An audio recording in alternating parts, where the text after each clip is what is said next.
अध्याय 11 विराट रूप। अर्जुन ने कहा, आपने जिन अत्यंत गुह्य आध्यात्मिक विषयों का मुझे उपदेश दिया है, उसे सुनकर अब मेरा मोह दूर हो गया है। हे कमल नयन, मैंने आपसे प्रत्येक जीव की उत्पत्ति तथा लय के विषय में विस्तार से सुना है और आपकी अक्षय महिमा का अनुभव किया है।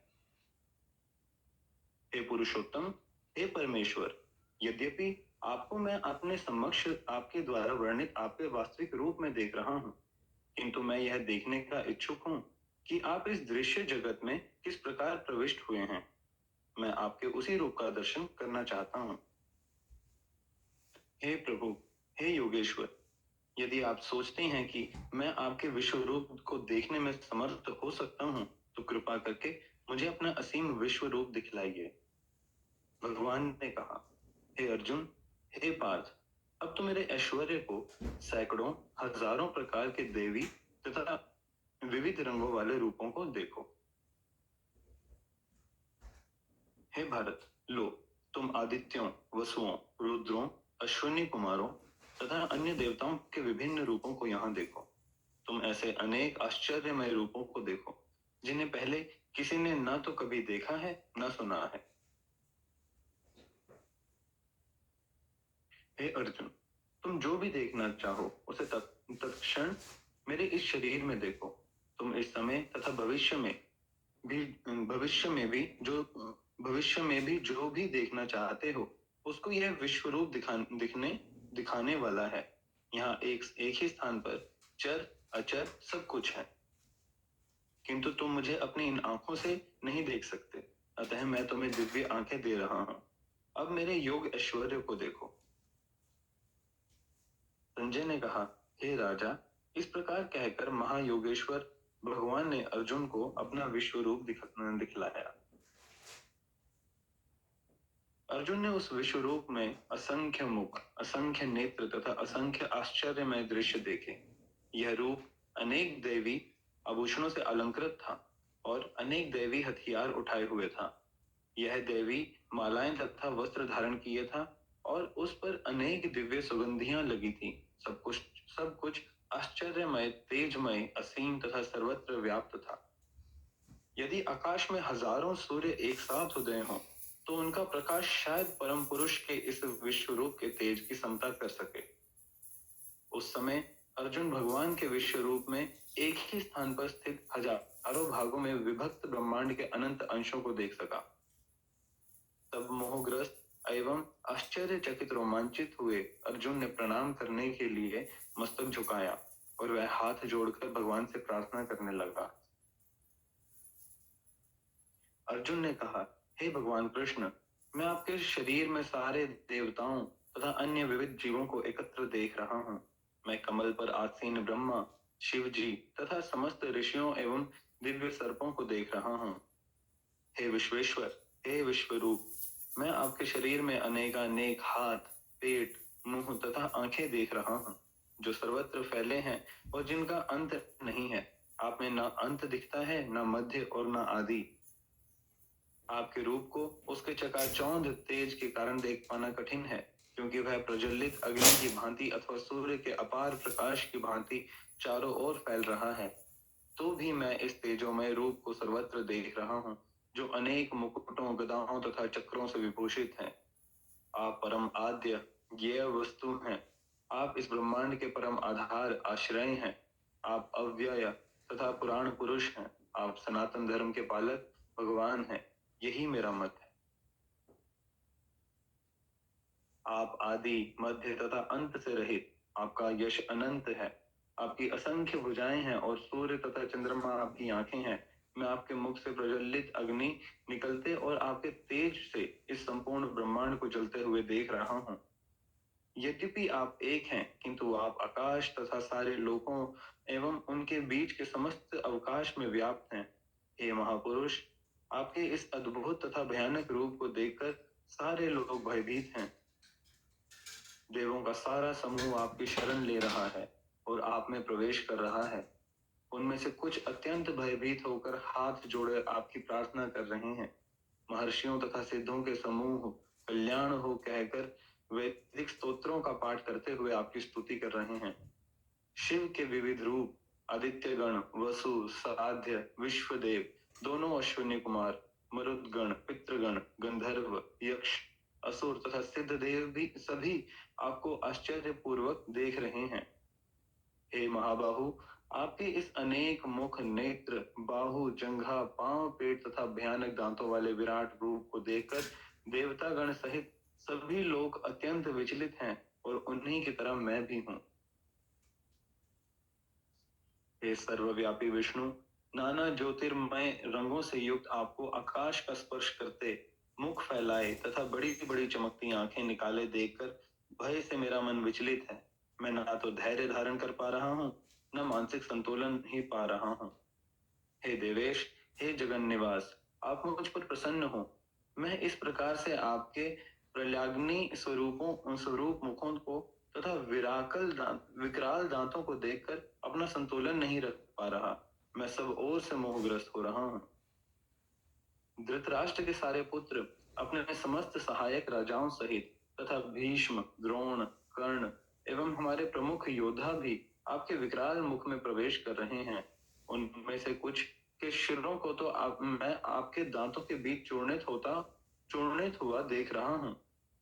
जिस प्रकार नदियों की अनेक तरंगें समुद्र में प्रवेश करती हैं, उसी प्रकार ये समस्त महान योद्धा भी आपके प्रज्वलित मुखों में प्रवेश कर रहे हैं। मैं समस्त लोगों को पूर्ण वेग से आपके मुख में उसी प्रकार प्रविष्ट होते देख रहा हूँ, जिस प्रकार पतंगे अपने विनाश के लिए प्रज्वलित अग्नि में कूद पड़ते हैं। हे विष्णु, मैं देखता हूँ कि आप अपने प्रज्वलित मुखों से सभी दिशाओं के लोगों को निगले जा रहे हैं। आप सारे ब्रह्मांड को अपने तेज से आपूरित करके अपनी विकराल झुलसती किरणों सहित प्रकट हो रहे हैं। हे देवेश, कृपा करके मुझे बतलाइए कि इतने उग्र रूप में आप कौन हैं? मैं आपको नमस्कार करता हूँ। आप कृपा करके मुझ पर प्रसन्न हो। आप आदि भगवान हैं। मैं आपको जानना चाहता हूँ, क्योंकि मैं नहीं जान पा रहा हूँ कि आपका प्रयोजन क्या है। भगवान ने कहा, समस्त जगतों को विनष्ट करने वाला काल मैं हूँ और मैं यहाँ समस्त लोगों का विनाश करने के लिए आया हूँ। तुम्हारे पांडवों के सिवा दोनों पक्षों के सारे योद्धा मारे जाएंगे। अतः उठो, लड़ने के लिए तैयार हो और यश अर्जित करो। अपने शत्रुओं को जीतकर संपन्न राज्य का भोग करो। ये सब मेरे द्वारा पहले ही मारे जा चुके हैं। और हे सव्यसाची, तुम तो युद्ध में केवल निमित्त मात्र हो सकते हो। द्रोण, भीष्म, जयद्रथ, कर्ण तथा अन्य महान योद्धा पहले ही मेरे द्वारा मारे जा चुके हैं। अतः तुम उनका वध करो और तनिक भी विचलित ना हो। तुम केवल युद्ध करो। युद्ध में तुम अपने शत्रुओं को परास्त करोगे। संजय ने धृतराष्ट्र से कहा, हे राजा, भगवान के मुख से इन वचनों को सुनकर कांपते हुए अर्जुन ने हाथ जोड़कर उन्हें बारंबार नमस्कार किया। फिर उसने भयभीत होकर अवरुद्ध स्वर में कृष्ण को इस प्रकार कहा। अर्जुन ने कहा, हे ऋषिकेश, आपके नाम के श्रवण से संसार हर्षित होता है और सभी लोग आपके प्रति अनुरक्त होते हैं। यद्यपि सिद्ध पुरुष आपको नमस्कार करते हैं, किंतु असुर गण भयभीत हैं और इधर उधर भाग रहे हैं। यह ठीक ही हुआ है। हे महात्मा, आप ब्रह्मा से भी बढ़कर हैं। आप आदि सृष्टा हैं, तो फिर वे आपको सादर नमस्कार क्यों न करें? हे अनंत, हे देवेश, हे जगन निवास, आप परम स्रोत, अक्षर, कारणों के कारण तथा इस भौतिक जगत से परे हैं। आप आदि देव, सनातन पुरुष तथा इस दृश्य जगत के परम आश्रय हैं। आप सब कुछ जानने वाले हैं और आप ही वह सब कुछ हैं जो जानने योग्य हैं। आप भौतिक गुणों से परे परम आश्रय हैं। हे अनंत रूप, यह संपूर्ण दृश्य जगत आपसे व्याप्त है। आप वायु हैं तथा परम नियंता भी हैं। आप अग्नि हैं, जल हैं तथा चंद्रमा हैं। आप आदि जीव ब्रह्मा हैं और आप आदि जीव ब्रह्मा हैं और आप प्रपितामह हैं। अतः आपको 1000 बार नमस्कार है और पुनः पुनः नमस्कार है। आपको आगे, पीछे तथा चारों ओर से नमस्कार है। हे असीम शक्ति, आप अनंत पराक्रम के स्वामी हैं। आप सर्वव्यापी हैं, अतः आप सब कुछ हैं। आपको अपना मित्र मानते हुए मैंने हठ पूर्वक आपको हे कृष्ण, हे यादव, हे सखा जैसे संबोधनों से पुकारा है, क्योंकि मैं आपकी महिमा को नहीं जानता था। मैंने मूर्खतावश या प्रेमवश जो कुछ भी किया है, कृपया उसके लिए मुझे क्षमा कर दें। यदि यही नहीं, मैंने कई बार आराम करते हुए, एक साथ लेटे हुए या साथ साथ खाते या बैठे हुए, कभी अकेले तो कभी अनेक मित्रों के समक्ष आपका अनादर किया है। हे अच्युत, मेरे इन समस्त अपराधों को क्षमा करें। आप इस चर तथा अचर संपूर्ण दृश्य जगत के जनक हैं। आप परम पूज्य महान आध्यात्मिक गुरु हैं।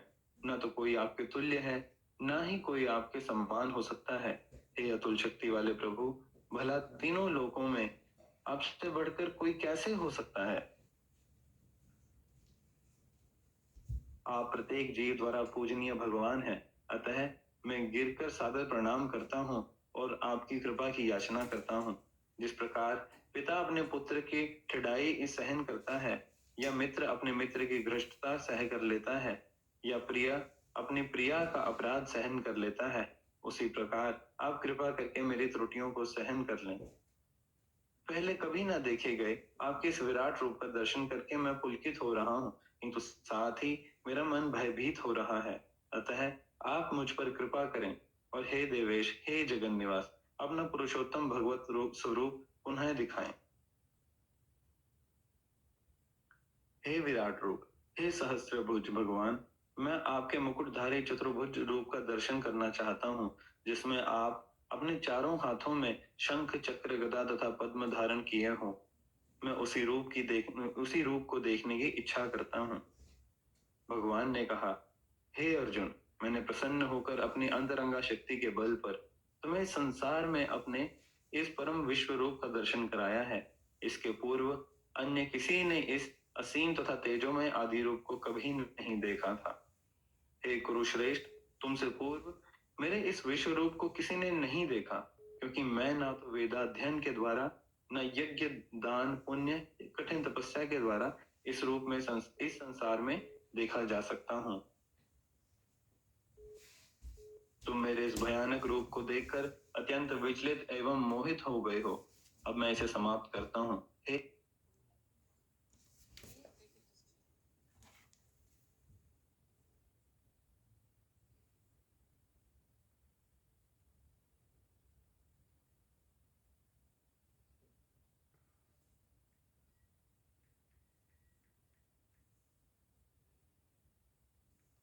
रूप प्रदर्शित करके भयभीत अर्जुन को धैर्य बंधाया। जब अर्जुन ने कृष्ण को जब अर्जुन ने कृष्ण को उनके आदि रूप में देखा तो कहा, हे जनार्दन, आपके इस अतीव सुंदर मानवीय रूप को देखकर मैं अब स्थिर चित्त हूँ और मैंने अपनी प्राकृत अवस्था प्राप्त कर ली है। शिव भगवान ने कहा, हे अर्जुन, तुम मेरे जिस रूप को इस समय देख रहे हो, उसे देख पाना अत्यंत दुष्कर है। यहाँ तक कि देवता भी इस अत्यंत प्रिय रूप को देखने की ताक में रहते हैं। तुम अपने दिव्य नेत्रों से जिस रूप का दर्शन कर रहे हो, उसे ना तो वेदाध्ययन से, न कठिन तपस्या से, न दान से, न पूजा से ही जाना जा सकता है। कोई इन साधनों के द्वारा मुझे मेरे रूप में नहीं देख सकता। हे अर्जुन, केवल अनन्य भक्ति द्वारा मुझे उस रूप में समझा जा सकता है जिस रूप में मैं तुम्हारे समक्ष खड़ा हूँ, और इसी प्रकार मेरा साक्षात दर्शन भी किया जा सकता है। केवल इसी विधि से तुम मेरे ज्ञान के रहस्य को पा सकते हो।